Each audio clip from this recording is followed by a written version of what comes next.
রাধে রাধে। শ্রীকৃষ্ণ রাধারানীর স্বরূপ শ্রী প্রেমানন্দ মহারাজের দর্শন পেয়ে নিজেকে না ভীষণ ধন্য মনে হচ্ছিল। বৃন্দাবনে শ্রীহিত রাধা কিনিকুঞ্জে ওনার আশ্রম অবস্থিত।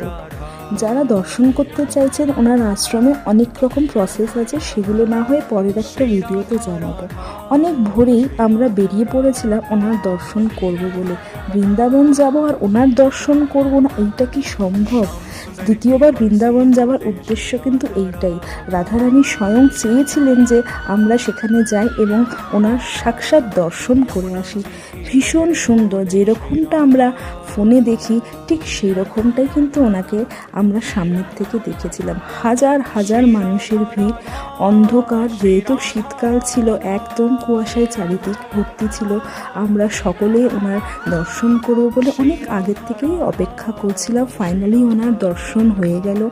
যেরকমটা ভিডিওতে দেখছি একদম সামনের থেকে কিন্তু সেই রকমই, ভীষণ মন প্রসন্ন হয়েছিল। ওনার ব্যাপারে একটাও কোনো কথা বলবো সেই সামর্থ্য বা সেই অভিজ্ঞতাও কিন্তু আমার নেই। এই যুগের স্বয়ং রাধাকৃষ্ণের স্বরূপ তিনি, তাহলে স্বয়ং রাধাকৃষ্ণের সাক্ষাৎ দর্শন করার সৌভাগ্য হলো আমার। তার থেকেও বড় ছিল মাকে দর্শন করাবো, সেই ইচ্ছেটাও কিন্তু পূরণ হয়েছে আমার। মা নিজের ভাগ্যেই দর্শন পেয়েছে, কিন্তু মাধ্যম ছিলাম আমি। রাধে রাধে।